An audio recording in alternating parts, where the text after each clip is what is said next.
An activist named Steffi Evans posted a clip of her getting into a spat with who she calls a pick-me Twitch streamer in the middle of an Xbox Live banter. I found out that this woman actually founded a nonprofit activist organization called Unmute. It's aimed at creating a space where the line between competitive banter and harmful speech is clear and respected. That is the lamest. This is a real thing. This is the lamest thing I've ever. She's gonna go before Congress. Before long. I'm looking at the website right now. It says, "Unmute and get loud. Tired of being told to kill yourself in online games? We are too. We're a charity that actively combats harassment, misogyny, racism, and bigotry in online games through advocacy, co-ed tournaments, scholarships, educational resources, and nurturing a supportive social community." If you hate fun, just say so. I have not seen this woman, but I'm going to go on just a ledge here and ready to jump off the building and guess that she's probably a 20-something white girl. That looks like it. Looks like it from here. Is this the case? Let's take a look at the clip. Let's listen to the clip here. Okay. What's up, everybody? What's up, you What dumb would you dog? tell me to do? You're a hoe. You're a hoe. So, lady, There's two of us. Which one are you talking to? wait, are you guys playing with these guys? We're a full squad. And you enjoy them talking to women like this? We ignore them. We ignore them. Okay, yeah, no, it doesn't. All right. I'm sorry. Please talk shit. Oh my god, I'm a woman. You gotta be nice to me even though this is a man's game. Like, bitch, shut up. Please call her a bitch. Dramatic Please call her a music. bitch. Yo, lady, call me a bitch. I dare you. You're a bitch. Why don't you put some dick in your pussy? Shut the fuck up, nigga. Damn, this is easy. You feel like you got dick up your throat. Shut the fuck up. Too easy, guys. Oh my god. The dramatic editing is my favorite part. Like, I love, like, whoever she pays to edit her videos deserves a raise. Yo, she's triggering me. You faggot bitch. Shut the fuck You up. dumb bitch. You're gonna disrespect women like that? You can take that flag and put up your pussy, you stink bitch. Brother, why are you guys so upset? Your voice is fucking annoying. Damn, this kind of easy, not gonna lie. You're easy. That's why your pussy's loose. Anyway. Oh, you're a pick me? Okay. Absolutely. Pick me for real women. What the fuck are the woman? Aww. Ugh.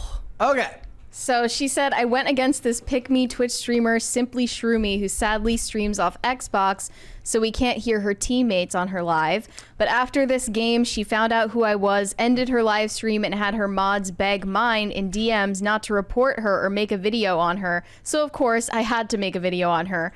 Just because you're not the one directly being extremely homophobic, you're still a part of the problem if you associate with people like this and instigate them." So she's on a war against the pick-me's in gaming. I need to get Simply Shroomy on our show. It looks like she's trying to keep this under wraps and it's not working. So I don't know if she's going to be willing to do that, but this is what this woman does for a living. She's She's an around. activist against meanies in Xbox Live voice What chat. was that? What, Bully Hunters? Yes. Like, isn't this Bully Hunters? Do you recall Bully Hunters? No, what Okay. is this? So, this is. You ready to go down? You ready to get There's out your lore. shovel? There's lore behind this. Let me Get let out me your hear shovel it. because we're about to do some digging right here. All right, here we go. So yes, the Bully Hunters, about 2016, a group of women got together. They did this exact same thing. This was a funded thing. Okay. That and their idea Wasn't was there government funding behind some of this stuff too? Like, I can't confirm or deny Yeah. on this, but what I can say is that they had a giant, well-produced presentation, a live stream, All right. and the whole premise is that if you're getting bullied online, they will enter the game that you're doing, that you're in, kill the person who's bullying you, and then leave some sort of like derogatory message to be like, "That's what you get for bullying," right? And it's literally the. Okay. I mean, you know what? Yeah, it's like whatever the opposite of a nerd power fantasy is. It's like a really, really moralistic busybodies power fantasy. it was. So it lasted like 3 days Okay. before it shut down, and it was a very big deal. Yeah, Steel Series is the company that got behind it, which is a big chair company. And man, this is exactly this. This girl is trying to bring back Bully Hunters, and it didn't work the first time.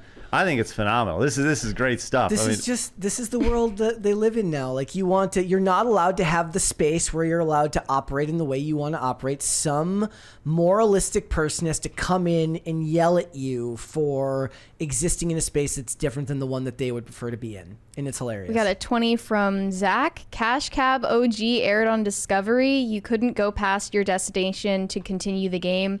You had the time it took to get to your destination to win money, and people in the car didn't compete. It was a group effort. Got it. Yeah, Okay. It's been a while since I watched Cash Cab, but I'm glad you're passionate about it. So Unmute posted an entire response to what you just said. We've seen a lot of comments from people responding to our content saying things along the lines of, it's just a game, it's just toxicity, get over it. To be clear, we're not advocating against toxicity. We're advocating against bigotry, harassment, misogyny, and racism in online gaming spaces. So you can be toxic, you just can't be that Right. type of toxic. If you have to Like, go what so else is far left? as to make fun of someone for who they are as a person, throw racist remarks and slurs out there, you're not being toxic, you're being a bigot, a racist, and an awful person. Calling someone out on their shitty gameplay is fun and can make for awesome competition, but there's a line that we're trying to define here. An arbitrary line that they get to tell you what exists. Right. Yeah. Tell me where that line is. Also, tell me you've never done anything competitive ever in your life without telling me you never done- played sports. That's for Right, sure, right? right. Like the whole point of playing sports was like that was the best part, right? Is people talking shit to each other. This is the thing that I don't think people truly understand, whether it comes to games or sports or anything competitive. There is the physical aspect of it, of actually playing the game, digital or real. Then there's the mental aspect of the game, which it plays way bigger role. And I got to be honest, Michael Jordan was an expert trash talker. Larry Bird, expert trash talker. You talk to anybody in the league right now, they will break your ass down because they want to take you out of your game. You have to you try to mentally destroy them so that they can't compete physically. 100%. It's really funny. One of my favorite movies growing up, everybody loves the movie Rookie of the Year. Yeah. I love the movie Little Big League, which was a Minnesota baseball movie. And in it, Ken Griffey Jr. he plays a total heel where he hits a home run and he makes fun of everybody. And then he's on first. He's like, first I'm going to steal second. Then I'm stealing third. Then I'm stealing home. I like the idea that good guy Ken Griffey Jr. is just a dick. We got another 20 from Zach. Yesterday, I was going to ask about the 3-hour-long version of the intro music you guys said you would put out. I wake up today and an hour-long version is on Trash There you House go. Records. So weird, but I'm glad, happy. That is crazy that he You're was talking welcome. about it the other day because it was like a year. It feels like a year ago. That I we were forgot that talking we about. were even talking about Yep. that, but now it's here thanks to Carter. You have to be able to deal with shit talk or you can't be competitive. Yes. But this is why anything. it's a male space. Am I wrong? I mean, That's why. not inherent. I mean, maybe That's why inherently, it but not attracts entirely. men and why it's Yes. predominantly male. Okay, so here's the thing. There's this this false. Okay, you're gonna hear the stat that's thrown out all the time is that video games are 50% women and 50% men. That is just a stat that has been thrown out forever. because of phone games, right? Yes, Yeah. because the way it's more like 80-20, and I think that's very low. But I think it's realistically more like 90-10 from a console and PC perspective, mainly console. And then you flip that because there's not a whole lot of guys hanging out playing Candy Crush or Words with Friends. I'm just going to throw it out Yeah. there, right?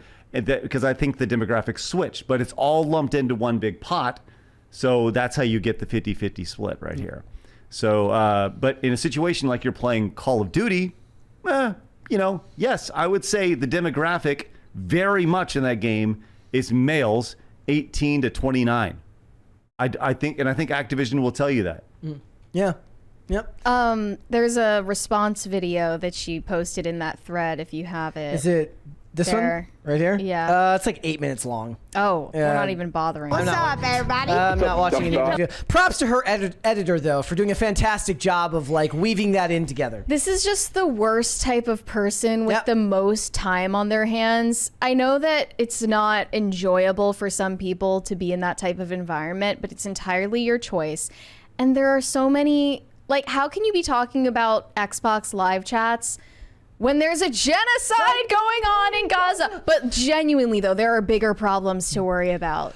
And the worst part is people like this, the person who just interrupts your life and gets involved in your business for reasons they believe to be moral is the person who will never leave you alone because they believe that they're on like a mission from God. It's like this lady would love running a gulag. No, what it is? She's exactly who runs a homeowners association. This lady tells you your lawn is too long, your lawn needs to be cut, and that your shrubs can't cover the front entranceway. We have a 20 from CR Vox. Hey Craig, glad to see you on PCC. Shout out to Side Scrollers. These awfuls denounce bullying as long as they get to be the mean girls. Say hi to Blabs. Hey, Blabs. Yep. There you go. Hey, well, let me say. So I looked, just did a quick Google search, and it is what it is. As far as the Call of Duty demographics, it says the average age of a Call of Duty player is 27 years old. Right? Does that feel right to you? Yes. See, that honestly seems like right where it should be. Yes, seems exactly where it should be right here. It says, now this is where it does not line up. And I don't think this is true at all. It says, female gamers make up 48% of the Call of Duty player base. I think if you were to go to talk to anybody who works at GameStop, Target, any sort of retailer, 48% of the people walking out of their retail establishment that are buying Call of Duty are not women. Like, have you been to a GameStop lately? Exactly. Like, come on, what are we doing here? Well, also, no one goes to buy physical games anymore at this point. Well, okay. I understand your point, Right, though. I but- find it hard to believe as well. But with that said, when was like, let's say you were to, I don't think the demographics have shifted that much Right. in from the time that GameStop was relevant to today. I don't think by making it digital, 30% more women bought Call of Duty, right? Yeah. Yeah, it's kind of ridiculous. But even if that stat were true and gaming were totally split 50-50, does that need to fundamentally change the culture around it? Why is that Well, no, because the expectation? Well, that's the idea is they want to constantly shift and change the culture associated with it. You know, Like, remember when Star Wars Theory was getting a ton of hate in that Rolling Stone hit piece because he had a female guest on his channel saying Star Wars is for men, let them have their little thing, women don't care about Star Wars, just let men have it. And everyone got so mad because he just he didn't push back on the idea that Star Wars doesn't primarily appeal to women, even though it's factually true. It's the same argument people make about what the internet is, which is like when I say that I like apples. Well, so you're saying oranges are awful? When I say that Star Wars is a predominantly male space, I'm not saying, when I say Star Wars is a male space, I'm not saying that no women like it. I'm saying that by and large, the majority are men. Right. And that's the problem, is that that's either one of two things. You're either being unbelievably disingenuous and pretending like you don't know that that's what they mean, or or worse, maybe you're too stupid to understand any level of nuance when discussing something like that. well, it's like if I went to a knitting expo, right? And I walked in and I was like, "Hey, what's wrong? This isn't a man's, all you toxic feminine women in here protecting your hobby. This needs to be more inclusive." Thanks for watching. Listen to full episodes of Pop Culture Crisis on Spotify. Keep up with us on social media and make sure you subscribe and ring that bell so you never miss the show. Bye, guys.